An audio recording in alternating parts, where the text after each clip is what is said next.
And now that I'm thinking and talking to you, look how much people are spending effort and time on optimizing their money. Yeah. But no one is thinking about About optimizing health. health. Yeah. Because even this annual health checkup, most people don't do. Hmm. Normally, every morning I do something. It could be a walk, it could be a run, it could be a cycle or something. So my preferred approach is to go out and run with someone and talk with them. And you know my favorite terminology, conversation. The terminology which was used in Hindi was that पढ़ोगे लिखोगे तो होगे नवाब और खेलोगे कूदोगे तो होगे खराब. So you're told that if you're playing then you're going to be a Dumbo, and if you study that's the only thing to do. I'm finding a lot of people stress out or have ill effects also of too much focus on goals. Yeah. And we are also told that फल की इच्छा ना करो कर्म करो. So I try to not do thinking or decision making when it's not required. So while technically my job is to help people use data to take decisions. Yeah. But my own experience is that actually you don't need to take too many decisions. I said I have just two priorities in life. Number one is sleeping. Number two is talking. And I don't have time for any third. I realize that somehow the constitution I have is there's no future, there's no past. So what is left? The present only. And they say that is the best way to live your life. So maybe that is my explanation of I think I stay calm because my mind is only a RAM and no ROM. Hi, welcome to The Other Side. I'm your host Dilip, an entrepreneur and an endurance athlete. In this podcast, we will explore the experiences of high-performing individuals while unpacking their mental and physical fitness routines that took them to where they are. Welcome back to this new episode. In today's episode, I'm going to talk to Pankaj Rai. Pankaj is currently the Chief Data Analytics Officer at Aditya Birla Group. Pankaj has had a very distinguished corporate career, having worked with Dell, Wells Fargo, and many large Indian and foreign multinational companies. But what's interesting about Pankaj is what you're going to find in this podcast today. He's a runner, he's a marathoner, and how staying fit and healthy at the age of 50 has steered and anchored his personal and professional career. So let's get into and listen to the podcast. Thank you. This podcast is supported by the folks at Rainmatter Health. It's a venture fund supporting and helping startups and entrepreneurs building in the health and fitness category. So if you're someone building solutions to help Indians stay healthy and fit, reach out to them. Before you get to the podcast, I have a request. I'm trying my best and doing a lot of hard work getting you good guys tell their stories about their health and fitness stories. So if you like this content, please subscribe to the YouTube channel. Please subscribe to Spotify or any other audio platform you're listening to. That would mean a lot to me. Thank you. Pankaj, thank you for taking the time to sit with me. When we were chatting, I told you that you have a very interesting background. For most part, what people know, you have a very accomplished professional career. But my curiosity and my interest was to know the other side of yours. So that made me to ping you and say, Pankaj, we should talk and kind of unpack that unique other side of yours. So I want to straight away get started and ask you, what was your workout today in the morning? So first of all, thanks, Dilip. Seeing you in all these formal or rather formal compared to what we see each other on weekend is interesting. Yeah. And good to have this conversation going. So this morning, so normally every morning I do something. It could be a walk, it could be a run, it could be a cycle or something. So my preferred approach is to go out and run with someone and talk with them. And you know my favorite terminology, conversation. But when I don't find someone, these days I have a podcast. So today I got off. I thought there's no one around and I'll just walk. I put on a podcast. Today it was Osho, happens to be that. So he was giving some gyan about life. And then I met Siddharth Bahuja, who's another fellow runner. So 5 kilometers I walked, and then when I met him, 5 kilometers I ran. Nice. So 10 km today. 10K workout for the morning. Yeah. What was on your breakfast plate? It was omelette and a toast. Great. My normal breakfast default is 2 boiled eggs, Okay. but it varies a bit here Is and that there. like a staple thing throughout the week? I just, it is sort of the default, but once in a while my wife gets bored and said, okay, today I'll give you an omelette or something else. But if there's no this thing, then it's 2 boiled eggs. Cool. So the basic part is sorted, the workout of the day and the meal breakfast of the day. When I was chatting with you offline, you said that there's equally an interesting and uninteresting part of yours. So I want you to double click and probably tell me one interesting and uninteresting part, what others, ideally your friends and family members, find about you, what that could be. So I think the interesting and uninteresting, depending on your perspective, can actually be the same, which is that my life is properly sort of automated almost. It's very clear what will I be doing when. So this sort of auto executable file. So the way it works is Monday to Friday I go to office. So I'm not a work from home person, although in our office we have flexibility to come whenever we can. But I enjoy meeting people and engaging with them. So usually 9 o'clock in the morning to 10 is the travel time to come to office. Typically evening 6 to 7. So a lot of conversations happen at 9 or 6. So most of my friends know that this is the time he'll be in the car. So usually I'm quite engaged in the car coming to office. And in the office, engaged in office work, or if I'm doing a podcast. On weekends, morning is usually a long run. And I like my 8 to 9 hours of sleep. So I come back and sleep because I wouldn't have slept properly. In the afternoon, there's a cafe near my home called Terabytes. So 2 to 4 is blocked for if I have to meet someone, that's where I have to meet. So if let's say someone says, when do we meet? And I'll say, okay, 2 p.m. Terabytes or something like that. So that's the one. 4 to 5 is badminton. And then evening, whatever movie or going out somewhere. So everything is quite automated these days because we are quite nicely located and a lot of people are coming to office. Sometimes I'll call people over for lunch or chai outside. You would have seen a garam chai point. So so I would meet people over there. So that's my overall routine. So that's is that the interesting part? What others find? So some might find it uninteresting because it's very well defined. It's very boring. Some might find it interesting that I don't have to think anything. Sure. Everything is planned and Sure. decisions are all taken. Sure. In fact, in the past, even what I wear was defined. I've changed that a bit. So Monday to Thursday, I'll wear a dark trouser, white or blue pant, black shoes, and Friday I'll do some Friday dressing. But now after pandemic, I think the dress codes have changed. So I do that, but I don't do Monday to Thursday formal. It's all kind of open-ended these days. So in your mind, all those formats, is it you're making a conscious attempt to be like that, or it just coming out that way? Yeah, everything that I do is coming out intuitively, but maybe the hidden message is that why think about something which can once be thought about and executed forever. True, makes sense. Yeah. So I try to not do thinking or decision making when it's not required. So while technically my job is to help people use data to take decisions, but my own experience is that actually you don't need to take too many decisions. In fact, when I look at my own life, anyway, like I said, all my day-to-day decisions have been sort of automated. Even the big decision in my life, whether it was which college to go to or who to marry or which job to pick up, were taken by others. I was just following either my parents or my wife or my friends or whatever. So in retrospect, all those decisions, when you look back, since you said the decisions were not taken by you, now when you look back, were they good, bad, or were there any decisions you thought, had it been taken by me, it would have been probably a little better? Yeah. No, eventually you only take the decision. Not taking a decision is also a decision the way I look at it. And I think the good or bad can be determined if you have a goal.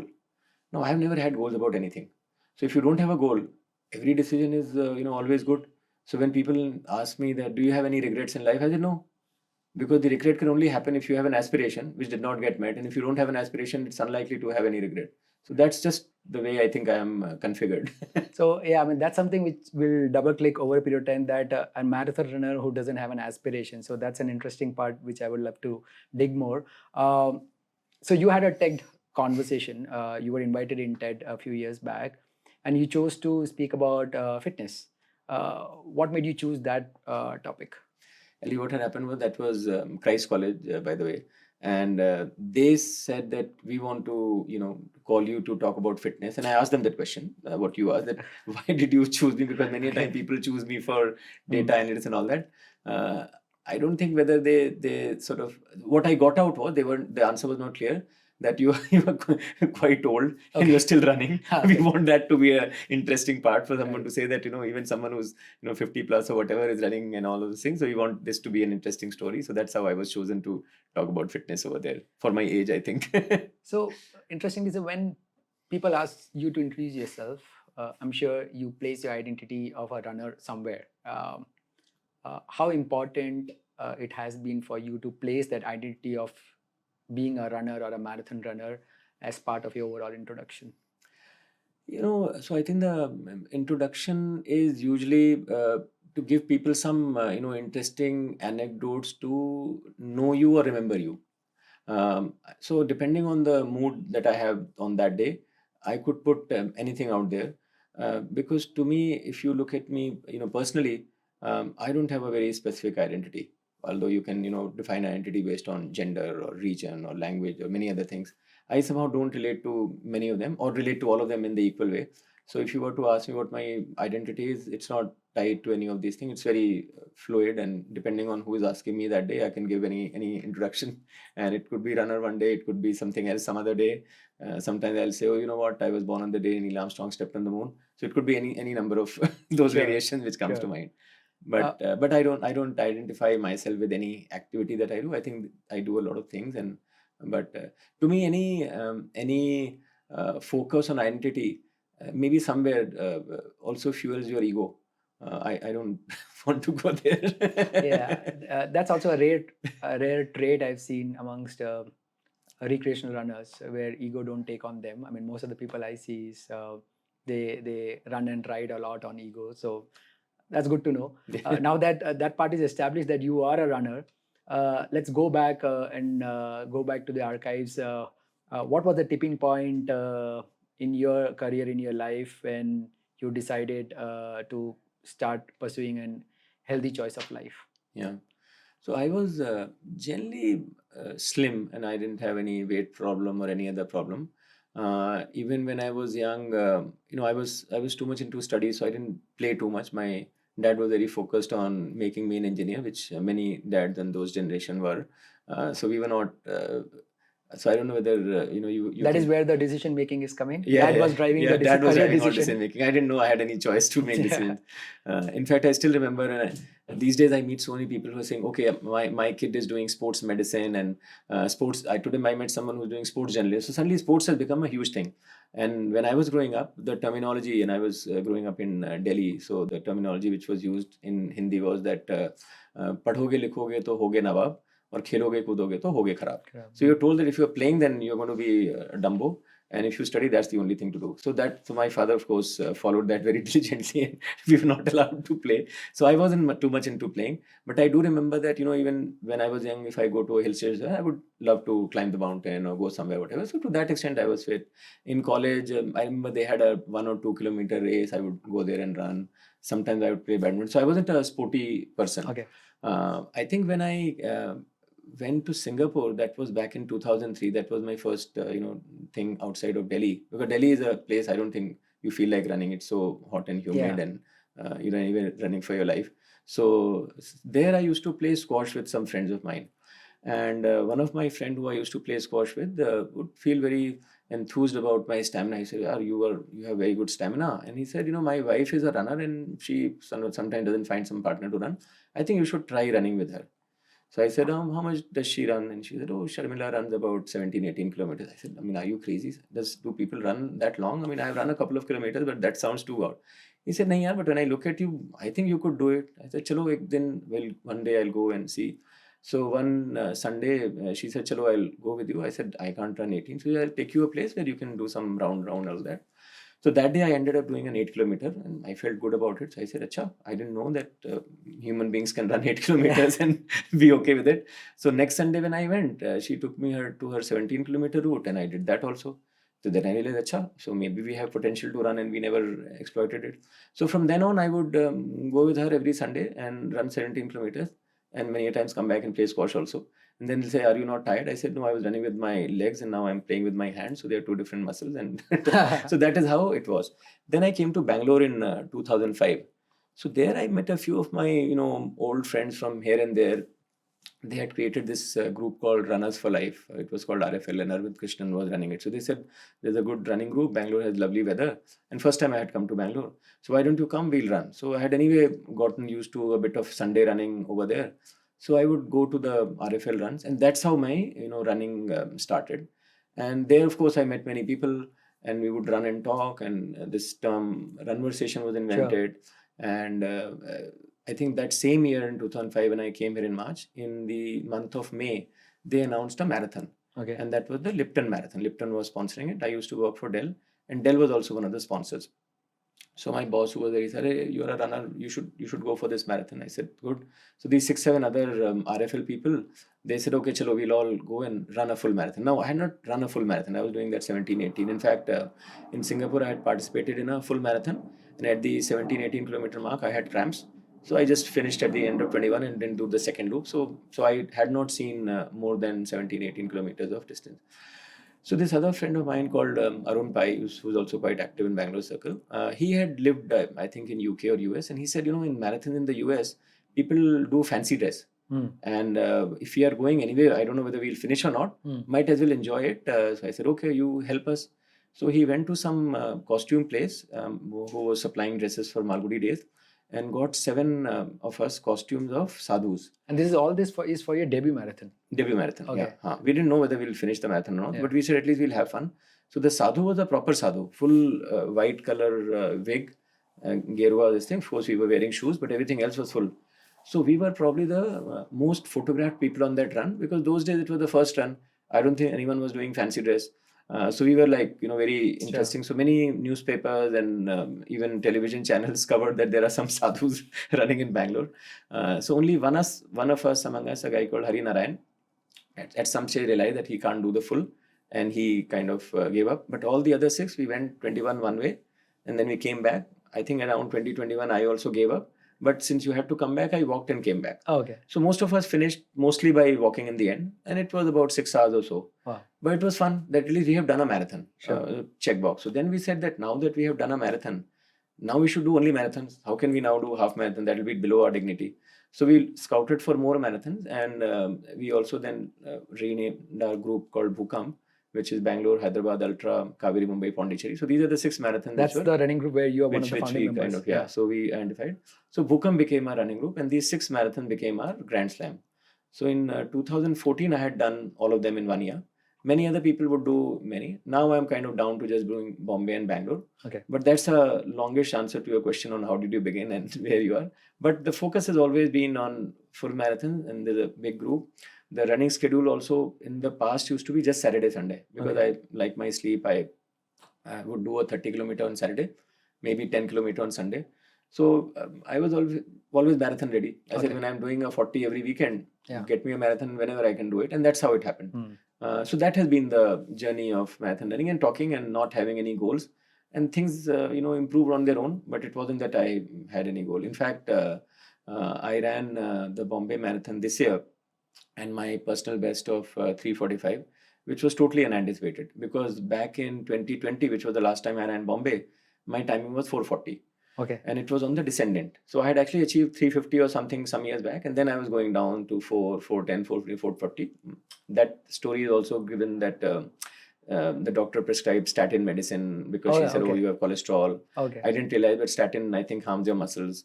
So after a while, I detected that, all this timing coming down is probably connected to statin. Then I some consulted some other people, and then I gave her statins.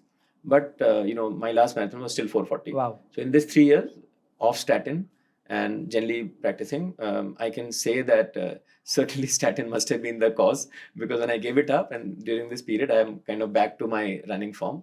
But again, the goal was I had done 4:40 last time. Maybe I should do less than 4:30. But during my practice run, I thought maybe I can even do 4:15. On the marathon day, I found a friend of mine, Ashok Iyar, who was doing a 4-hour bus. He said, "Aa jao mere saath." I said, "Chalo, although my goal is 4:15, maybe I'll go with Ashok for a while and then maybe slow down." But happened the other way around. I actually went faster than him and finished at 3:45. So which tells you that the goal was nothing. It just happened. Things came up. So let's put it on the record. Going off statin was essentially a performance enhancer. I think so. Yes. Yeah, it was. So so those who want to improve their speed, first they start taking statins for 5 years, go down to a very bad timing, and then give it up. And that's a very up. good performance enhancing hack which people can pursue, but with doctor prescription, please. No, but it's very interesting to see. So when you said 2003 is when you started, that's almost now 2005. closing 2005. So it's almost years. 17 years. 17 years of long time. Actually, you're right. 2003. Now it'll be 20 years. Yeah. Yeah, 2005 was Bangalore, but I had started running in up Singapore, before that. Yeah. right? So it's close to 20 years. Yeah. Almost 20 years now. Yeah. So that's a very, very long time for someone to kind of pursue this sport, especially someone at a very recreational level. What gets my attention is also that you said you cracked a 3:45 after many years of perhaps not getting there, and that has not been in your conscious mind to get a personal best. Although for a lot of recreational runners, that is how they kind of somewhere evaluate their performance, that how they're kind of shaving off those times from 4 to 3:30 and so, right? So was there any particular changes in your routine in terms of training or anything you had done leading up to that Mumbai race, which now when you look back you see that got you there? So few things happened. So during the pandemic, our long run stopped because we would not, do all of those things. And and again, we will go out and do some run because we would do something, but the long runs are totally gone. So I think a year before this full marathon, we all knew that Bombay Marathon is coming and most likely it will happen. Then some of us said, yeah, we haven't done a long run at all. So I did a few 20s and a few 30s. In fact, 20s and 30s were also not happening. We would probably do a 10 or a 15, whatever. So that is one. So to that extent, I felt that I was underprepared because in the past I was doing 30 every weekend. And now I'm going for a Bombay Marathon with maybe 3 or 4 times 30 and a few 20s. But maybe I had done daily something, which I wasn't doing earlier. So Okay. I have no idea, but maybe doing something daily also creates Sure. something in you which I was not at least So aware that of. more mileage you're getting. Yeah. So and I was also walking. Earlier I would Okay. never walk, but I would walk one day, run one day. So all of those things I was doing because in the pandemic I had formed some groups. Some people would only walk, so I was just going with the flow. But that was the pattern change, not with that goal, but that had just happened naturally, and some Okay. practice was happening. So that is one that at least I had practiced something, but not necessarily in the same way that I had done in the past. Secondly, I had actually gained weight in 2021. I used to be 68, 69 kgs and I had become 75, 76 kgs. So then in the next year, had to do some dieting. I would focus on my food and lost those 5, 6, 7 kgs. I had never actually gained weight or had the need to lose weight. So some loss of weight also, happened during that period. I think on that race day, the weather was also quite good. Normally, Bombay is quite humid. And there's a friend of mine, Nagraj Adiga, he had gifted me a new ASIC shoes, which has some bounciness embedded in it. And Okay. These are these super shoes, some carbon super plated. shoes, some carbon plated, yeah. So someone told me that, you know what, those shoes claim that they shave off 2 or 3% of your this thing. So I have no idea, but I was wearing those shoes. Okay. And lastly, and more critically, there's this friend of mine, Siddharth Bahuja.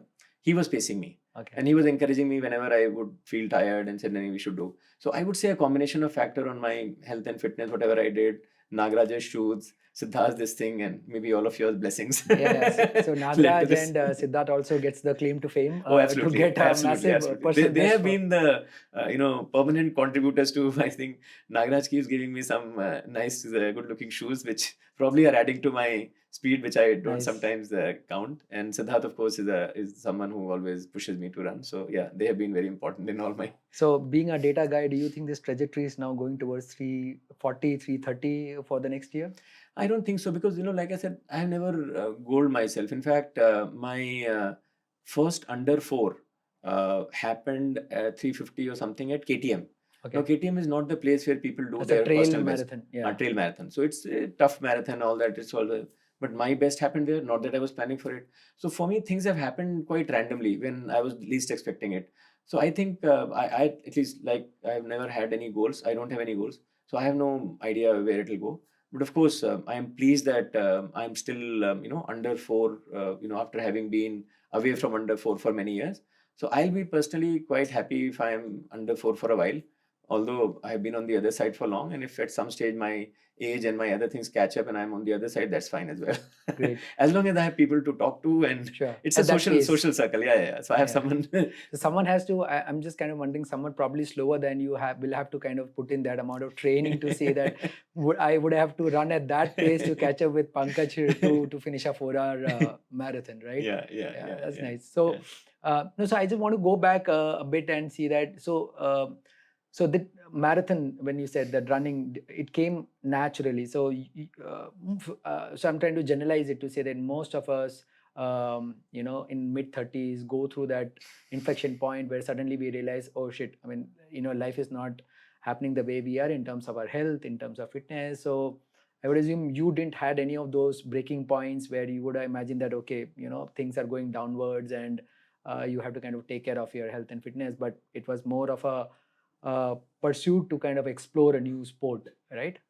I think in general, and again, like I said, since I do most of the things unconsciously without any database decision making, I then reflect and say what might have caused it. So it's hard to say whether it is true or not, but I do think that I enjoy, things that, consume energy and sweat me out.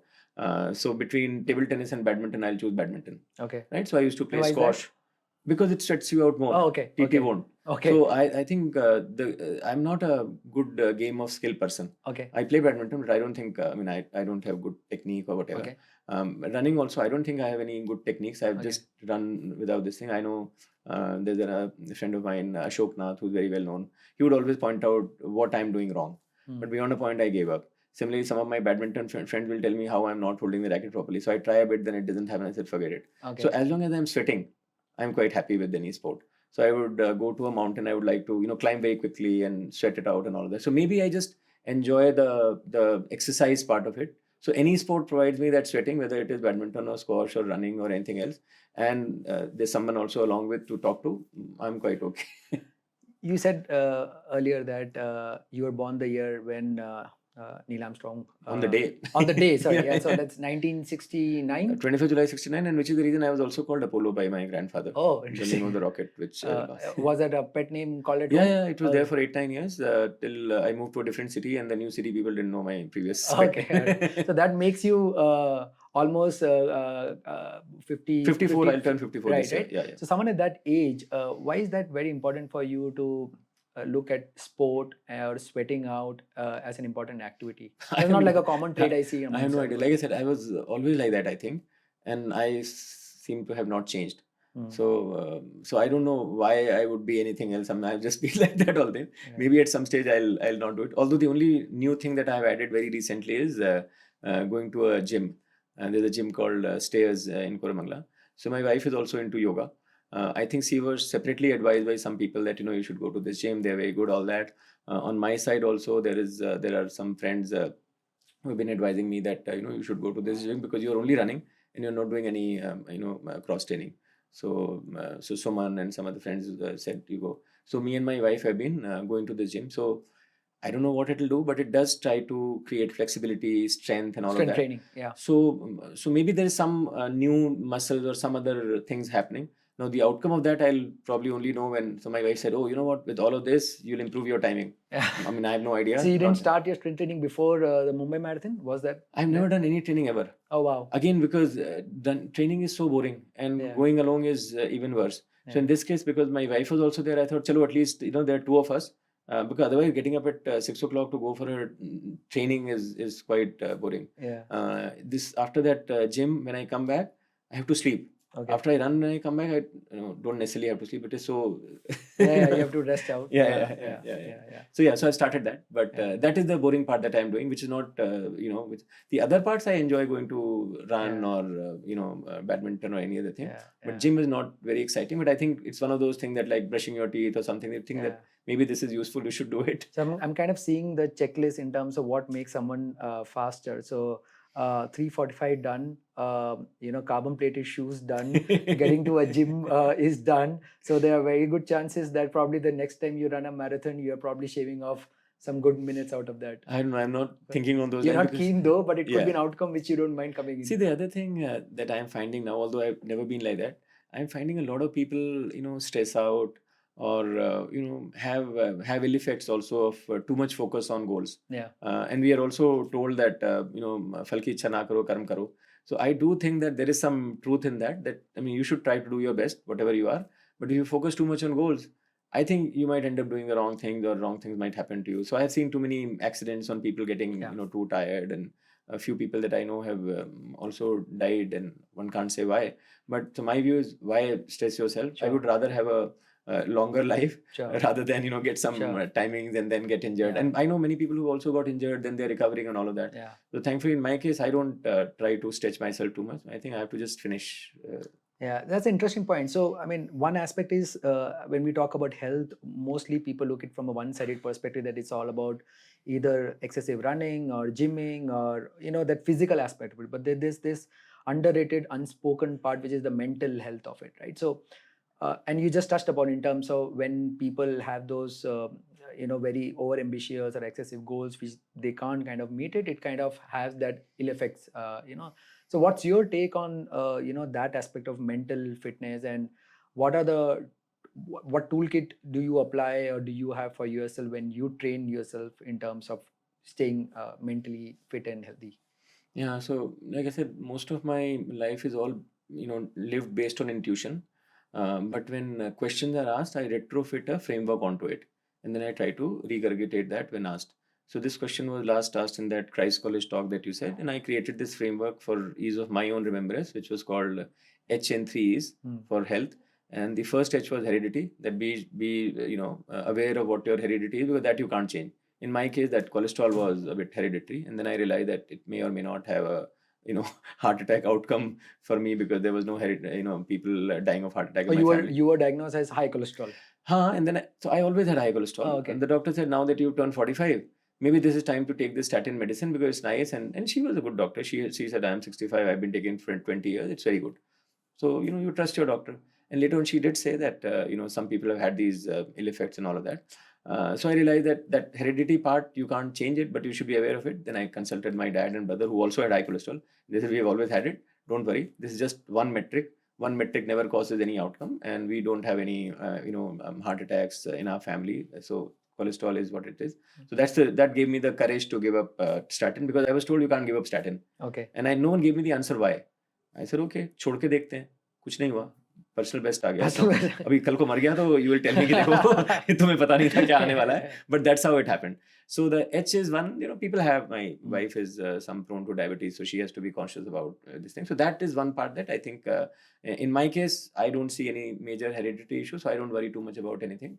Cholesterol was one, which also I forgot about it. So this H, so by the way, I'm just kind of double click on each. So HEE, hereditary, this is one, your own parameter, what you've kind of figured out and say that, okay, one has to be very conscious about what their past hereditary challenges in terms of health has been, and then kind of play around that aspect to say that where you can cross a threshold or not. Yeah, right? yeah.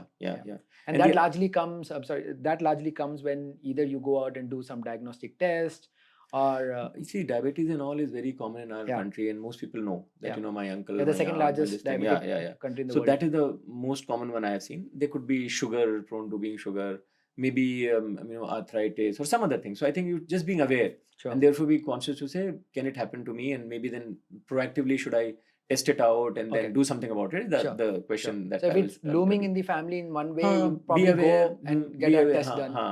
And I know many people who are aware that I have that and therefore I'm conscious. So that is, I think, everyone should do, because you can't change it, but you can be aware of it and mitigate it. The other three E's are in our control, which is eating, exercising, and I call it expression, which is the mental health part that you alluded to. So eating, I think, we have all seen various different patterns. So one extreme is this whole, what do you call, you eat only in that 8 hour intermittent fasting, 8 hours and rest is right. And you have the other one, which is the the Kareena Kapoor dietitian, that every diets, 2 hour keto diets, and there is this every 2 hour you eat something. So they're two extreme, right? Only 8 hours. My personal view is that there is probably no right answer. I think you should probably just experiment yourself and do. So I eat the regular 3 meals, but I try to consume the quantity which is relevant, because I think we end up eating the same food quantity also throughout our life. Although I think at a later stage in our life, I think we don't need as much. So I have my consumption, like I said, 2 boiled eggs.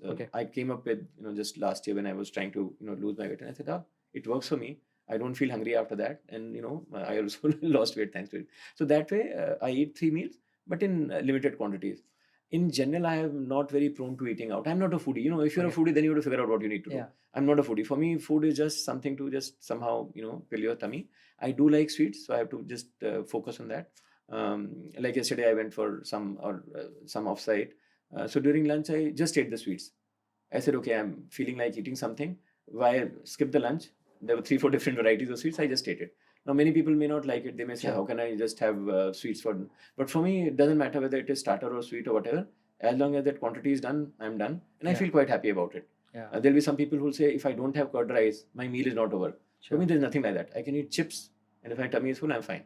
So this again double clicking. So the food part, the relationship what you got with the food part, is also not in some way what now I'm getting is not overwhelmingly Emotional. planned, Not emotional right? also. It's very Like tactical. analytical, Yeah. right? No, Where it it is has to be macros and you're figuring out. It nothing. just, I mean, you're Very mindful. intuitively. Yeah. But you're mindful in terms of what you want. Like you said, you only want to get some dessert, but you're not trying to hedge the fact that how many calories are there on the dessert portion, what you left as a protein and all of that. I will eat everything, and then I control myself. So let's say 1 or 2 days I've gone out, eaten more, and I typically in the morning I'll stand on my weighing machine. So I do have a sense that looks like last 2 days it's been showing a kg. So that's a marker pretty much on a daily. So today I think I should eat curd rice or Okay. sambar, and that's it, whatever. So I self-correct myself based on the future eating a few next meals. Okay. So 2 days ago I had been binging a bit more. Okay. So like today was very light. Okay. Lunch will be light, dinner will be light. So I'll come back to normal. And this template applies even when you're training or we're closer to a certain race or throughout. So there's no connection between my exercise and eating and a race coming up. Okay. They're all independent events. Okay. Yeah. Interesting. Yeah. Okay. So I will do this to make sure that I'm in the right weight. And the training and all, I'll run anyway. Yeah, of course, if there's a marathon coming, which is twice a year now, I'll try to do a few 30s because I still think that doing a few 30s is good before a full marathon. But other than that, I think everything is so the same. Nutrition is not like a factor into that, help you fuel or help you get better? No carbo loading, no gel, no nothing required. The only thing I used to have was Gatorade when I started off early on. Then I realized I don't even need that. Water is good enough. So no food focus related to running. I'm not sure if someone has done that statistic, but you probably might be one of those outlier runners who ran a 3:45. 3 or 45 minutes without any kind of hydration or gels and just plain water. All right. I've done a KTM half without water. Oh, and not that was the plan. I was just running KTM. Weather was good. I think I did 13 or 14. I had not had water. Then it came to me, can I do a half without water? And I said, let's try, and it happened. So so I do random experiments. Okay. But controlled. So not that's uncontrolled. so eating part. Going back to the eating part. So that's again mindful. You know what you're putting into your system. And you're also careful, but at the same time you're also letting loose yourself to say that if you want something, just go for it. Till the time you're not overstepping what perhaps is the threshold what you've defined for yourself. Yeah. Okay. I think what I didn't mention, it doesn't sometimes come out, but for me it's very important is the sleeping part. Okay. So when people ask me, what are your, what do you like doing? I said I have just two priorities in life. Number one is sleeping. Number two is talking. And I don't have time for any third.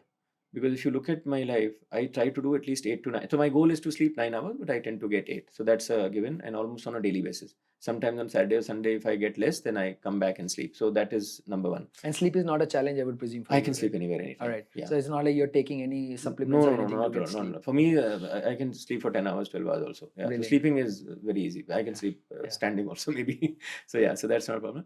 And then the other one is talking, which I said, when I'm running, I'm talking. When I'm cycling, I'm talking. When I'm in office, I'm talking. So to me, just engaging with people and talking is the second priority. So even if I'm sitting in a plane and trying to read a book and I find someone, let's say you're sitting next to me, I'll go to the book and say, Dilip, let's chat. So to me, just engaging with humans seems to be much more natural. Sure. So those are the two sort of priorities I was just trying to also. So is that I would assume, is that the last E, the expression part where you're kind of engaging? So that last E, the second E is exercising, where again I have this thing that it could be anything, some sport that or some activity which uses some muscle or whatever. And running is largely for me, what you're. So running, cycling, badminton are my three, and now this coaching. That expression is a complex one because I think they all kind of come together, but they always say that if you have a free mind and a calm mind, many other things will happen, and if you don't have that and if you have everything else, it's not good enough. Now, how to get a calm mind? I think many books have been written, many yogis have worked on it, so I'm no expert on that. But I think for me, what has worked is that again, the way my constitution is when I look back is that somehow I'm not focusing on any goal for the future. So there is no major this thing that to achieve for anything, not just running, even in career or life or monetary or anything. It's never have been. Maybe early on I had some, but very soon they disappeared. So it was just live life to the fullest. So whatever you felt best. I somehow also tend to forget the past. So when I meet my college friend and they remember what happened in hostel, I just don't remember them. And I don't look at old pictures also. Many people go and look at pictures. I mean, I will look at it. So I realize that somehow the constitution I have is there's no future, there's no past. So what is left? The present only. And they say that that is the best way to live your life.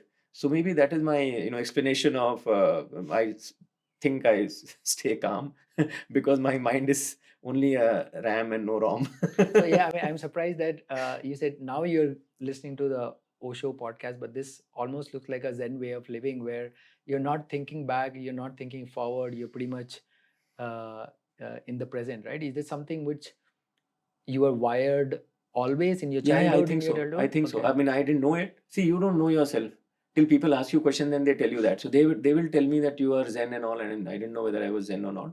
But over a period of time, so I also don't read too many books now because of Audible I read. So I didn't even know what Zen was. So now I know. So many things I didn't even know. I also, because I meet a lot of people, I'm seen to be a networking person. So I didn't know till someone gave me a book called Tipping Point. He said, you are the connector. Okay. I said, what is a connector? He said, someone who connects other people. I said, yeah, I think I do that, but I didn't know it was written in a book. So many things I didn't know they are all written in books. Of course, everything that I do must have been written in the book because I'm not doing anything unique.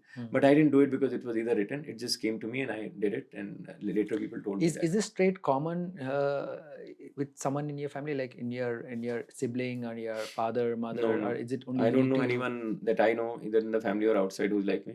They all think of me as in some kind of an outlier.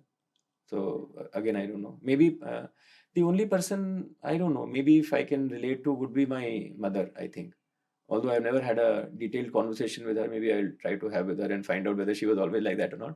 But in the temperament of just being quite cool and whatever nature I have, I think my nature is probably derived from my mother. Yeah. Probably. So I'm kind of still sticking on this point. Like you've had a very accomplished professional career, something which is most defined as an ideal path in our country. Like go to the best engineering school, go to the best management school, and probably get to the best workplace in terms of companies you would like to work with. Someone who has gone up that ladder and when says that those things were not planned and it just comes that way, the curiosity largely is that how do you continue to keep wiring yourself in that way, because the lives we live today, it's very easy to kind of fall for temptations and desires, and you kind of engineer your pursuit towards those aspects because there's always a goal. I mean, connecting back to running, like, I mean, including myself, right? I mean, for me, running is more in terms of how can I better myself, right? And I'm not saying there's a right or wrong. Everyone has their own versions, but okay, I have X time, can I go and better that in my next race, and therefore can I better in next. Of course, it requires a lot of grind and a lot of stuff which also takes a toll on you, but somehow I seems to be liking that process, right? Now it's not coming in a very intrinsic way. These are external factors which are determining, right? So I'm trying to be, again, being very curious that okay, how are you continuing yourself when you see you don't read books, you don't seem to be, at least you haven't said that, but I'm assuming you not seem to be a meditation kind of a guy, right? Sitting for 15-20 minutes and meditating. You're out there talking to people constantly, right? And uh, it's not planned, it seems like it's just going. So are there moments in life where you pause and do your own reflection that okay, am I still doing what I am wired, or you feel that okay, there are these moments in life which is making you change because the milestones which happens across your life, you become a parent, you kind of grow in your professional career, there's so much happening around your life. So the question you are asking is, almost like there's this theory in physics called string theory, Yeah. which tries to explain the world in one theory. So I'll give you an anecdote on my own string theory. And this is again another, if you ever saw that podcast, there's this 5C framework that I speak about. So the story there is that my daughter 5 years ago, when she was going to college, I was asked to tell her what she should do. So I thought, I mean, of course, my wife felt that I should tell her which subjects to choose. And I said, there's no point in telling her what subjects to choose. Maybe I should step back and give her slightly broader advice on how she should think about it. And then I said, how do I create that advice? So again, being a bit of a data person, I said I should derive something based on my own experiences. Yeah. And being an MBA, they create frameworks, 5P, 4Ps, and 7 Yeah. S's and all that. So I said, let me come up with a framework, which is what led to this 5C. And for lack of anything else, for fun, I said I'll use the economic principle of supply and demand to say what is it that is going to be in high demand and low supply in future. And if somehow we are able to figure those things out and acquire those, we should be good, because that's what life is all Sure. about, that you are acquiring those rare skills which are in high demand. So the way I looked at it, what was the supply demand? So the first trend that I looked at was globalization. And you'll agree, 91, 93, when I graduated, world globalized, India globalized. Everyone benefited from that globalization. All of us got good jobs. I got all of those, fancy degrees and fancy jobs and things like that. Now, I think globalization led to a lot of value creation. The GDP grew, everything happened, but it was not equitably shared. You had billionaires, you had trillion-dollar companies, still people living under $2 a day. So I think the next phase, which has already begun, is a phase of deglobalization, because the politicians are saying that all these things are useless. Some rich people have gotten away with it, and the others haven't gotten it. So we will deglobalize. So you look at this whole anti-immigration, many things that you see, Atmanirbhar, let's close our things. So everyone is trying to become more selfish and looking inward. So I think this is the trend, which is the supply side in the world, that the future seems to be more inward looking, more less inclusive, and all of those types of things. Now, what is the demand that the world needs? The world, I think, needs the exact opposite, which is collaboration and compassion. And the reason I say that is, if you look at the public sector, global warming, terrorism, any problem that you think of, we are all so connected that we can't solve it ourselves. So we have to collaborate. You look at private sector, every company is an ecosystem play. No one is an island. So my view is that if the demand is for collaboration and the supply is all, I think the first C, which is in short supply, is compassion. Okay. That you got to think about everyone and everything else. Because if you think only about your nose, you'll only go so far. If you think much more holistically, much more broadly, I think you will have a much more longer play, and people will be more trusting of you and so on. So compassion is the first C that I thought of. The second one is related to choices. We all grew up in a scarcity economy, very few choices, ambassador, Fiat or Limbretta or Vespa or Four Hens or whatever, and engineer or doctor, and you got one and you were very happy that, you got something. Now there are so many choices that people are ADHD, confused, in fact, mental illness, because we don't know what to do. Yeah. Whatever you do, you think someone else did better or you could have done better. So I think we are in a very confused state. So the reason I think that is happening is because our mental model of choices is based on looking at trends. So in our life, there were one or two trends. If you spotted the right trend, got onto it, you became big. Today, there is no trend. You can make any trend out of it. You can be a secret superstar, becoming a singer on YouTube and all of that, and anything else that you can think of. So I think the mental model has to move from, trend spotting to trend setting. And trend setting can happen based on looking inward. What are you good at? Do your own experiments. Figure out what you're good at, and that's your trend. So I think the second C, therefore, is conviction, which is belief in yourself. So I think that's this, so compassion, the first one, conviction, the second one. Third one is related to the linearity of the world and the non-linearity which has come about. So it's almost like, Ford and General Motor were beaten by Toyota because they did continuous improvement, assuming a linear world. And Tesla came along and said, we are not linear anymore. Yeah. And that's happening everywhere. Look at Amazon or whatever. So I think the third C is about creativity. Continuous improvement is not going to. So that's the sort of framework that I said, if you should be compassionate and you are, convinced about what you do, your conviction and your creativity are the three C's. After a while, I think when I checked this framework again with my daughter, she had forgotten it. So I added two more C's. So the C before the compassion was curiosity. Is this the improvisation yeah. that the MBA now kicks in after the engineer? So it's the product manager who launches the product and the product fails. Then he add two more features and the next sprint launches it again. So that is the 5C framework. So the 5C now, how it was configured was that you start with your curiosity. That if you are curious, then you are compassionate, you are thinking about everything else. Then you have conviction on where do you want to play. Then you are, creative and you do something. And then you communicate as a product launch or whatever. And that communication should give you feedback. It goes back to your curiosity. So then it became the Amazonian flywheel of the 5Cs, starting from curiosity, going to your compassion and your conviction, creativity, communication, and back to C again. So that to me is the string theory that I sort of shared with her. And then when I looked back and reflected later on, I thought maybe I was just, sharing what I am doing anyway. Because if I look at my own self, I'm reasonably curious. Wherever I said, I'm just asking questions and generally trying to understand the way of the world and trying to take decisions in that broader reality and a bigger reality all the time.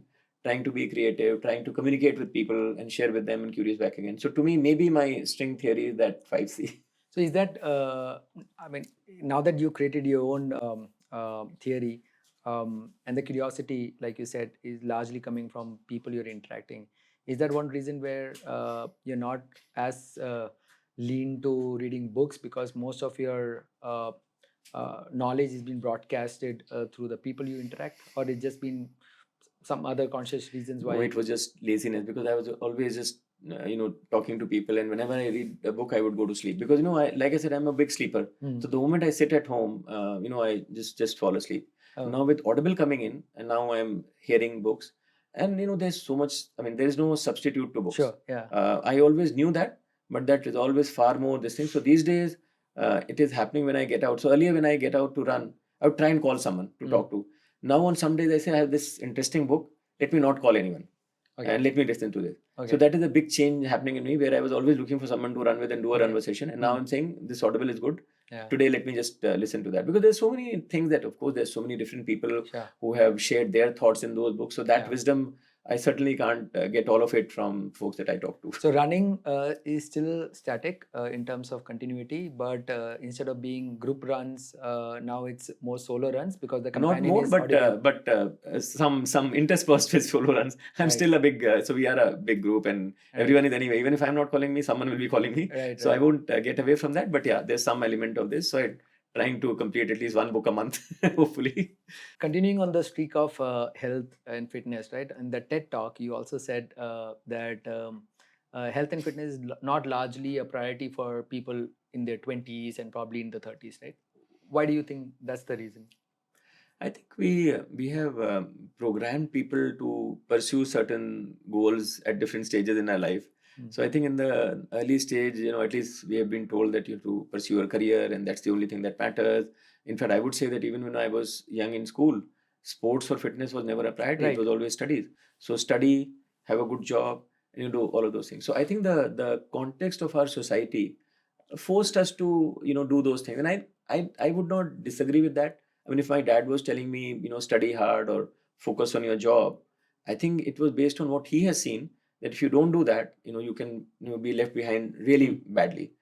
Today, I think it's very hard that someone will be left behind really badly, and in an absolute sense. In a relative sense, you can be left behind even if you're a billionaire. But in general, I think we are in a much more surplus society today, that people have basics easily available.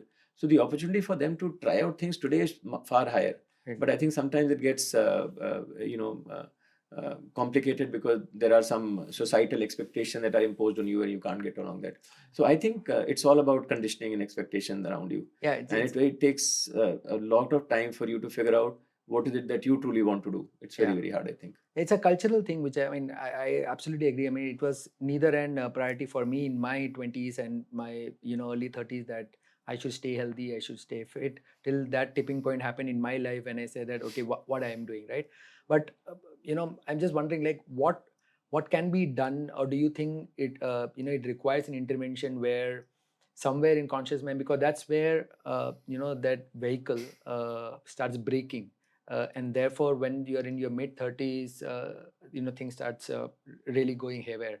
So, what could be an intervention early on where people do realize that, look, all right, it's not like everyone should run a marathon or everyone should go and get into a gym or whatever, but you somehow also give that maintain an equilibrium in terms of what mental health and what physical health could be. What can, and you, because you talk to so many people, right? What do you think those interventions could be? See, I think some of these things are, like I said, driven by the societal change. So I see a big change now. I know several friends who are helping their kids follow professional sports. I know someone whose kid is joining a soccer school, someone tennis, someone badminton. So these were unheard of. I mean, you couldn't have imagined in my day and age that someone going to pursue sports as a this thing. Like I said, there are sports journalists, sports medicine, sports management. So a lot of those types of things, many parents are also realizing, because I think sports has also taken off in a big way from a monetary perspective. See, in our days, if at all, cricket was probably the only sport, and that also wasn't like it would pay well. So you didn't think that you could do it as a profession. Yeah. Today, there are so many opportunities in many sports, and sports is getting monetized a lot. So a lot of kids are used to it. Even if you see shows on TV where they do other kinds of extracurricular. Yeah. So I think just the society is allowing kids to try out new things, and parents also are kind of supporting that. So that is already happening. I think even in offices, focus on wellness and fitness is a huge priority. Every company worth their salt, they'll have a wellness Sure. program or some Yeah. focus on that. So I do think that as a result of what we see, the gap in the market, Yeah. I think families and corporations are both taking steps to do that. Even if you see people of my generation, many of them, you can call it midlife crisis or whatever, who have taken to running or going to Everest Base Camp or cycling, whatever, and they are flashing their timings on Instagram or whatever. Hopefully that is also making some Sure. people feel that you can do this. This is the in thing to Sure. do. At least their kids might be thinking. Although I don't know whether my kids have learned from me, but yeah, I think that is happening around us. So Yeah. I doubt that in today's day and age you can force anyone to do anything. But the nudges are, I think, out there. Then it's Yeah. up to you or what kind of people you are with, and things like that. Yeah, in fact, interesting. The recent Mumbai Marathon, which happened in January, someone was telling me the data says that the majority of the runners were in the age category of 40 to 50. So I believe that's some sign that because marathon, although being a participative sport in the country, it's largely looked as more of a recreational sport, right? I mean, people don't get into the sport in mid-30s to say that I could qualify for Olympics, right? So even if you get in there at that age, and of course, we are not there as what in the Western countries are. I think it's a good sign now that people are being aware of why for someone it could be running marathon, for someone it could be cycling, squash. But you're going back and connecting the dot with sports, right? Because sports is largely the most organic anchor to to stay healthy and fit, right? Yeah, even in schools, if you look at it, the sports, I don't think anyone talks about marathon. There are all True. kinds of sports. And in running, they would do mostly cricket, athletics football, or whatever. yeah. Or even athletics, 100 meter, 200 meter, 500. So I don't think marathon comes into the lexicon till you are slightly older. I could understand. So being a data guy again, do you believe, or rather, do you kind of measure what metrics of your health and fitness do you measure in terms of data? Are you into wearables? What kind of a data are you tracking about your own self? So earlier I was totally into not tracking anything. Then on my silver anniversary, our Bhukam group gifted me and my wife an Apple Watch. So now when you get something as a gift, then you start wearing it also. Now that you are wearing it, you'll start looking at it also. So I got on to Strava, which earlier I would never do anything. So now when I go for a run or a cycling or whatever, I switch on the Strava.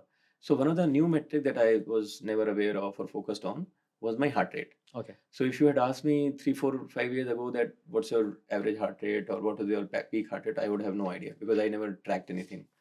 In fact, earlier when I had started running, I wouldn't even track kilometers. I would track it in hours. I said, let's do 1 hour of run today or 2 hours. So someone would say, yeah, you are like a bulk runner. You this thing. So now I know that my high heart rate on the higher side goes up to about 170 and so on and so forth. So I'm aware of that, and there are these formulas people have given that you should subtract your age from 220 and things like that. So I'm at least aware of some of those things. Now I don't stretch myself, but at least I'm aware that these are the limits, and I'm kind of remaining within those limits, and I have some data to support that. So do you think that has kind of tied back in terms of how you manage your health and fitness? Is there a common? I'm now more conscious, so because I thought that this 170, at least for my age, is a good upper limit, and I also found that while preparing for my Bombay Marathon, I did a 10K run, which was again at an average of 170. I did a half marathon, so 10K was the APR run. I think the 21K was the half marathon in Bangalore. That again, my average was 170. And I didn't plan it that way, but I went back and left, and someone said, this is really, you shouldn't be doing more than that. Average of 170 is quite high. So I was just conscious of it. So Bombay Marathon, my average was 160. Now, I don't know whether it is good or bad, but I'm just at least conscious that I'm keeping tab on that. And while I'm running, I have no idea what is my pace or what is my heart rate. I don't look at my pace. I don't look at my heart rate at all. I don't even know whether I should do it or not. I just go with the flow. If I'm feeling good, I'll run a bit fast. If I'm feeling this thing, so the data is not tactically utilized. Okay. It is more of a macro that once in a while I'll go back and check and this, that, and the other, and be aware that okay, I'm doing good. I should be doing more than that and stuff like that. Okay. Let's steer into your professional life. So you've largely been in leadership roles where I would assume you've led huge teams. What has been one of the most common questions people have asked you in terms of asking your recommendation to staying healthy? Wherever I have been, it has been well known that I'm You're a running. runner. So many people, I have, gotten into running. So many of my Dell colleagues are runners. This place I've been only here for a while, and hopefully over time I'm going to create some kind of a running culture here. So I guess, but at the same time, I'm not someone who think that everyone needs to run. Sure. So I think that I tell people that you have to do something, any activity that you like. It could be swimming, it could be cycling, it could be yoga, something. But I do believe in that E of exercise. But the exercise has to be of. It's just Sure. like food. Sure. You like Bengali food, I like something else. You like so I think you have to allow everyone to choose what they do, but they should do something. So I do try to create events wherever I am and encourage people to do events where people are able to do something physical. These days, runs seem to be the easiest one to do, easy to organize, and everyone wants to run. So yeah, certainly I suggest those things that I am good at. So I was looking around, and seems like the average age looks to be probably like 27, 28. You surely are skewing the age category here. So someone who is now in their 20s or early 30s, what would be your advice to them right now in terms of the changes they may want to make in terms of their health and fitness, which helps them to kind of live a future which is healthy, more fit for themselves. So what would their advice they could start applying now? Yeah, so which is the reason I have created all those frameworks. So this H+3 is given to them for their health and fitness, to say figure out your eating, exercising, and all that. The 5C related to the expression, actually, to say go figure out what you will be good at, and don't worry about what other people are telling you. And there's so much to experiment. So I think that the first part is the physical fitness is all about physical, but I think the mental part is very difficult to judge. You don't even know what is happening in someone's head, and they don't even know what is happening in their head. So that is the harder part. So I think the only thing I can always share there is that to say that everyone. In fact, I have to say this morning when I was listening to Osho, one of the statement he said, which I resonated with, he said, everyone is born intelligent. No one should tell you that you are dumb. If they're telling you they are dumb, they are using a metric which is probably not relevant for you, and we all know that intuitively.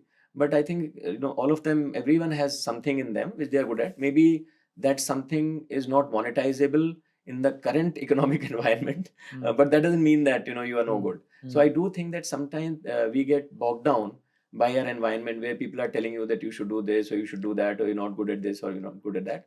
I think there are very few people who tell you what you can be good at, Sure. or allow you to experiment. So I tell people that try to do those experiments, or try to be with people who can help you discover your strength, and try to utilize that and put yourself in situation where you can use your strengths, because that's also a proven study in human resources. There is this Gallup organization which has done these studies, done a book called Strength Finder. They tell you what your strengths are, and they also advise you, don't worry about your weaknesses, focus on your strengths. It's like telling Tiger Woods, don't try cricket, and telling Tendulkar, don't try golf. Just focus on your strength. That's best for you. But many a time we ask a budding Tiger Woods to try cricket, and the vice versa, and ruin their lives, because we think that they should be doing that, or that is the job we have, and we want you to do this. Yeah, makes sense. So at home, your wife, you said she's a yoga enthusiast. You said you have two daughters. What influence, or if at all any impact on them in terms of their health journey, looking at you for the past 20 odd years, getting out every weekend to do those 30 kilometers? Has that made any impact on them in terms of their health and journey, or they are still kind of into it? Because I would assume that daughters would be fairly young, so it's still not on their top of the priority, right? Yeah. So my elder daughter Pragya is 23, the younger one Paridhi is 19.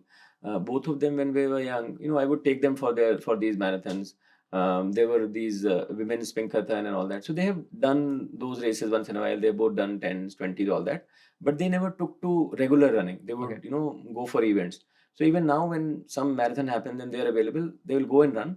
But it's not their thing to do it on their own. Sure. They've also tried, basketball or some other say, but I don't think a sport is part of their daily life yet. Okay. They have tried badminton also. So again, in bits and pieces, whatever I have done, they've also come along, tried it out, liked it. Right. But I think they haven't gotten into that discipline and routine to do that. Sure. I have to do it every weekend, or I have to do it every day, or whatever. It just is very sporadic. So this culture of when a parent, is pursuing that, healthy, sporty life, do you somehow believe that that is also an anchor for the rest of the family to also kind of pursue into it and pursue that kind of an healthy lifestyle, or it's still very independent because there's no influence? If one person does it, it's independent, it doesn't kind of have any particular influence on the rest of the family. I'm not sure how's the situation with your extended family members when they see you running. Has there been instances when there have been people who said, Pankaj is doing marathons, he seems to be fit, so probably we should also try, not necessarily marathon, but it could be anything, could be Yeah. yoga, it could be anything. Yeah. I don't know how much it is true, but they say, na, Chirag Tale Andhera, that, near your own, this thing, people don't listen to you, but others. So I get a lot of this thing from people outside my, close circle to say, they'll tell me that, because of you, I'm doing what I'm doing. So I also have this habit of posting a monthly update on Facebook Okay. of all that has happened. Yeah, I was about to check with you on Yeah. that. Yeah. And usually there'll be a bunch of running pictures. So once in a while, I'll get a message somewhere to say, you know what, I have to tell you this. Because of watching all these pictures periodically, I got into running, or I continued running. So I do think that many people may not even write to me, but I do think that it does have some positive impact on us, Sure. although that is not my intent.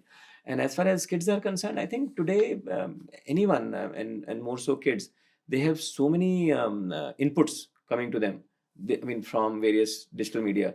So hard to say what our lifestyle would have caused in them. I'm sure they understand that this is good and they do it, but what will become is very hard to predict. And I'm for sure someone who doesn't like in telling people what they should do, either in office or at home or anywhere else. I think everyone has to figure out what is right for them.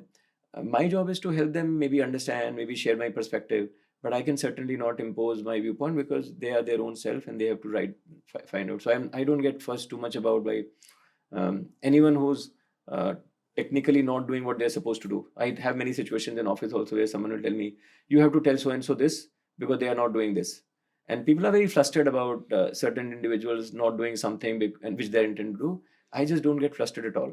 So, yeah, they have come with their own destiny, and let them figure out how they need to do. We'll find other ways to get things done, but making people change their behavior by force, I don't think is the right thing to do. Yeah. They're all adults. We have to give them the right motivation, coaching, information. But at the end of the day, they need to decide what's right for them.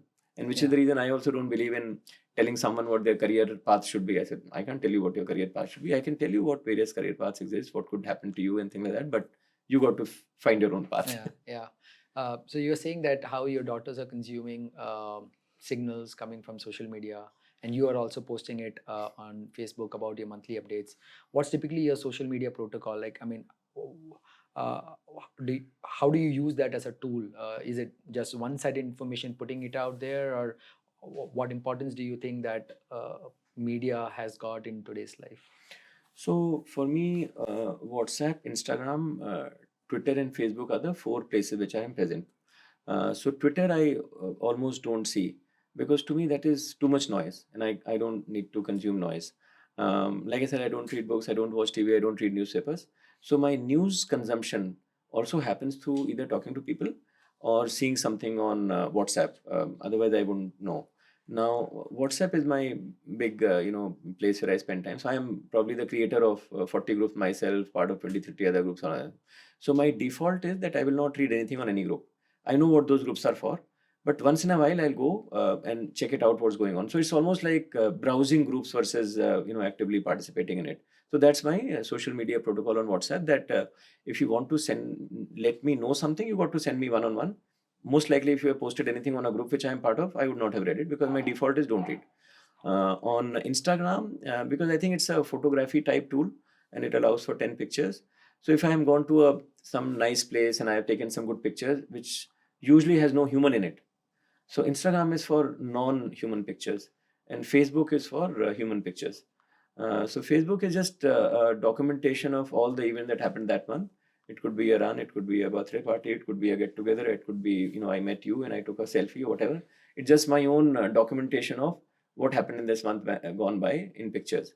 And if I've read a book, I'll add that as well. So it's just a fun thing. It's not as if. So I was checking that last few months, you were saying that you have this, I think sharply, probably the first or the second of the month, you would have an update of the previous month, and you'll have a huge photo dump in terms of all the people you have met, and you would basically have some notes about what has went. How does that help you in terms of um, uh, you being in terms of your identity? I mean, what was that point where you decided, okay, let's give it a different spin, and let's while all people are doing selfies and captions, right, you have this very absolutely different approach where it's like a recalling of what has happened in the past month and telling the world this is what I've done, right? So what made you choose that approach to kind of So go I through? like to, like you would say, figure out a process and put it on auto executable file. So this Facebook was a bit of a this thing that when should I post? When an event has happened or whatever. I thought it was too much of a cognitive overload. So I in between said, forget everything. We do monthly updates and everything. Let this become a monthly update, and I just put it there. I think what it does is for me to recollect, and also it lets my ecosystem know what I'm doing.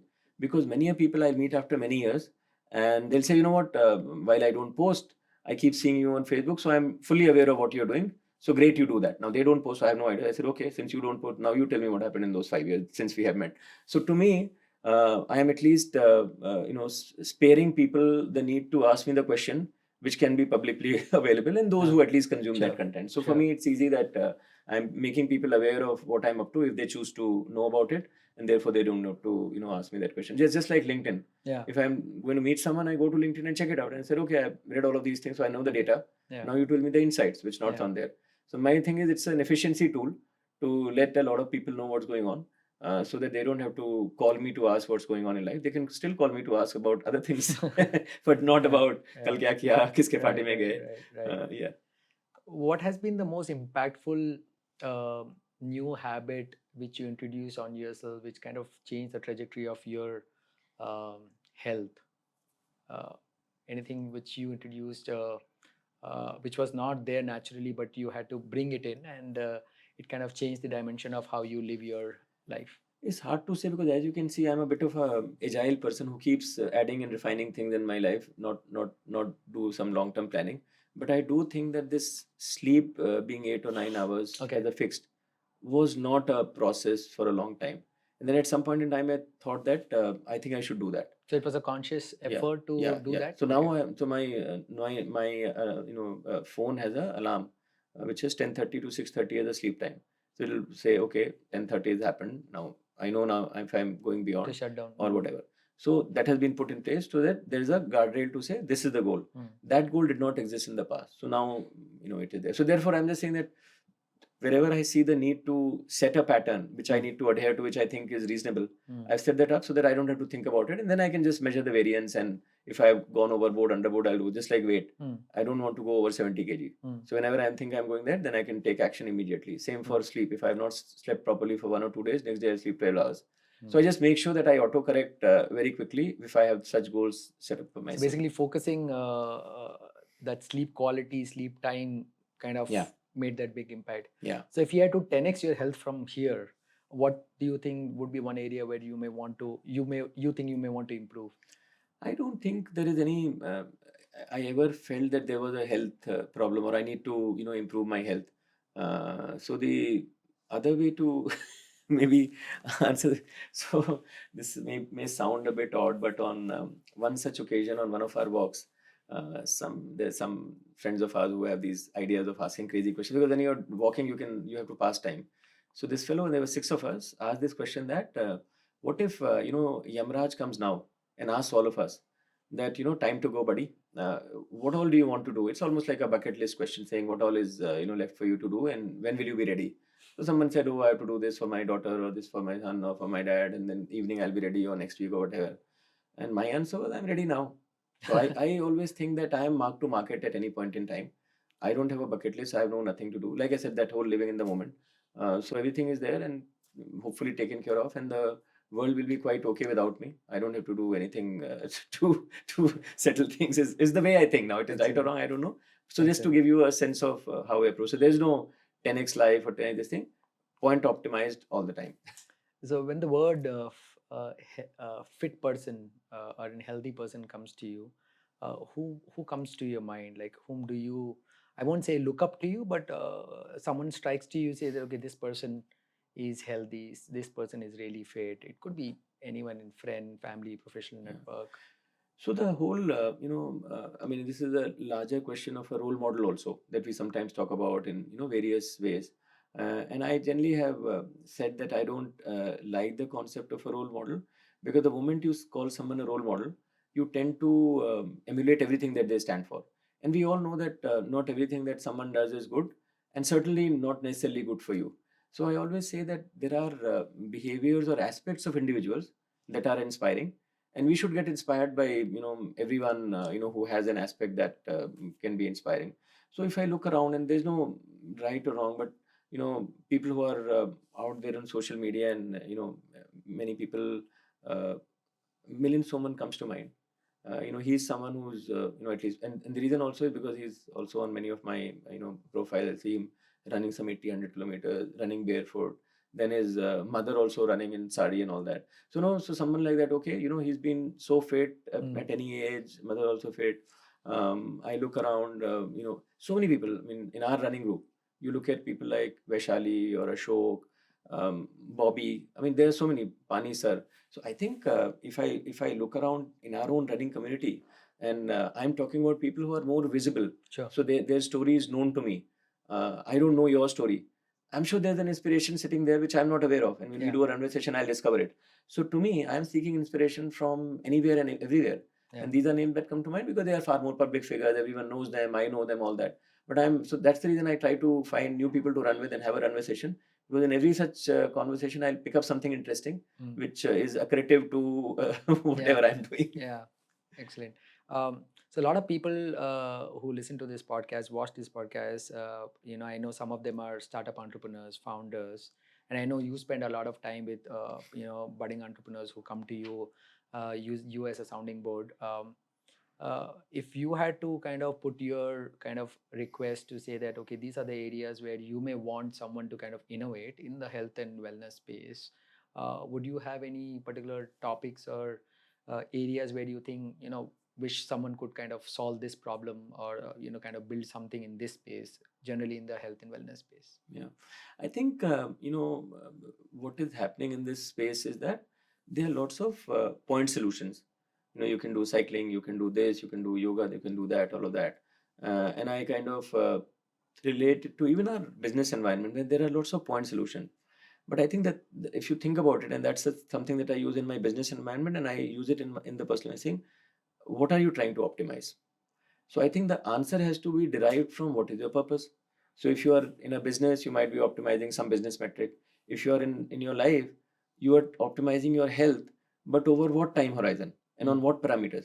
So I don't think there is someone who can who's helping you optimize your life, if I can say so. Okay. It's almost like if you do financial planning, you'll go to someone, they'll sell you products. Sure. But there's someone who's your financial planner. Or if you have something called a family office, there these guys will tell you that what, for you these are all the things that you need to take, because you're trying to optimize your higher order. So I think in the health and fitness space, there are lots of point optimization. Sure. I'll make you run fast. Sure. I'll make you cycle fast. But can I make you have a wholesome this thing? How do I even think about it? And I don't know what the answer is. But I do think that macro problem, if someone can help you figure certain things out, it's almost like my balance sheet. If I put all my assets, they will tell you that for you, this is how you should optimize your investments.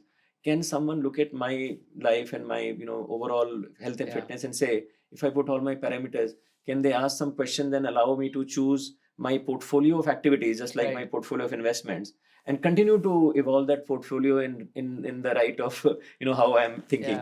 So it's a very sort of macro perspective. I don't know whether it is going to make money or not, but I see that as a problem, that I don't think anyone knows what is the objective function that I'm trying to optimize.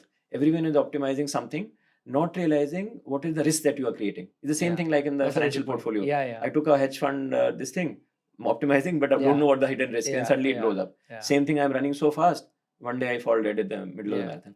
So I do think that an overall risk weighted or some holistic type of approach to health and fitness, if someone is able to come up with that I think will be great. I mean, come to think of it, that's a brilliant idea, because it is very personalized to your inputs and to your variables. B, the analogy is that what you could do in your financial side of wealth and health, you could also do it at your physical and mental wealth. So you put your inputs, these are my goals. Someone may want to live at 70, someone may want to say that I want to have X outcomes, and then you're saying that, put those inputs and kind of optimize things, like these are what the activities you have to do, this much you should do, you should not overarch it, and therefore this is the optimization level what you want to do. And now that I'm thinking and talking to you, look how much people are spending effort and time on optimizing their money. Yeah. But no one is thinking about About health. optimizing health. Yeah. Because even this annual health checkup, most people don't do. Yeah. In fact, I also forget many a times. Mm. And I would tell people that you don't forget to do it for your car. That dumb thing will disappear in 7 years. You will live for 80 years and you're not doing it for yourself. And many such things. So I just think that for our own health and body, we don't do things which we do for our car, which we do for our money, which we do for all our material assets, but not for ourselves. It's a conundrum which I think if someone can figure out a way to solve, hopefully people are willing to pay a lot of money, because what is more important than your health? True. And it also goes back to that original point you said. Like, I mean, it doesn't really come naturally to someone in terms of their priority that, look, staying healthy or staying fit or eating right is something, a conscious choice they should make. It is mostly not even secondary, right? It's like an afterthought that, okay, I should probably do it. And I'm sure we are surrounded with some young guys around us in this room right now. I doubt any one of those guys probably might have done a blood test or a health checkup, because it's not in their priority, right? And now that they're looking at it, they would be thinking probably they should go out and do it. Although it was attempted, those days when cult fit, eat fit, cure fit, to me it was a bit of that we will get all of those things together, but somehow it didn't progress beyond a point, because maybe the monetary model was not there. So I think the ideas are all there. How can someone package it properly and make it a business idea is where I think the issue is. No, this has been fascinating, Pankaj. I think, like I said in the beginning, the idea was to kind of sit down with you and unpack that that other side of yours, which I've been very curious, and we haven't had a chance to do this conversation. And now that I know I can ping you, and I'm going to ping you soon to kind of do much more deep dives into this conversation. I'm not sure how interesting I can be, but I'm sure there is some things which would unpack. Because I know you are an enthusiast of conversation, I wanted to kind of close this by asking you that, if you were to do a conversation with someone from the history at a place anywhere in the world, who would that person be and where would that be? I would call Mahatma Gandhi, because I don't know whether you know, but our running route is actually called the Dandi route. Yeah. So I would rather have the main guy who created Dandi as my first, invitee for a conversation, and then of course there'll be many others. Sure. And what location do you think? So we actually have a Dandi route which is from our home to Yeshwantpur and back to Kavan Park, and also breakfast in Konark Hotel. Okay. So I can have Gandhiji some cheese pepper plain dosa at Konark as well. Excellent. Yeah. So I hope. I mean, I can't wish that that's going to come true, but that's a great way to end.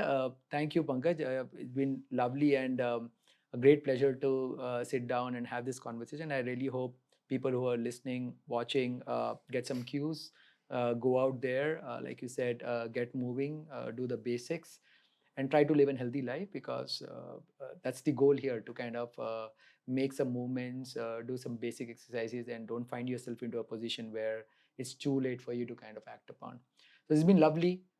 Thank you, Pankaj, and I hope to come back and do one more episode with you, and hopefully that should be where you're still off statin, and we are talking about times which are faster than 3:45. Thank you, Dilip. And tomorrow, if you're free, tomorrow is the long run. Come to Kavan Park. And we should do that conversation. Absolutely. All right. Thank you, Pankaj. It was a great pleasure. Thank you very much. So that was Pankaj Rai. I hope you enjoyed listening to his stories and you got a lot of inspiration. If you're someone new to running, good luck. If you're an experienced runner, all the best for your next race, whether it's marathon or any distance event you're doing. If you enjoy this content and you like me to get more such inspirational folks, please subscribe to the channel, leave me a comment, reach out to me via LinkedIn, Twitter, or an email. It would mean a lot to me to get your feedback. Thank you, and I will meet you in the next episode very soon.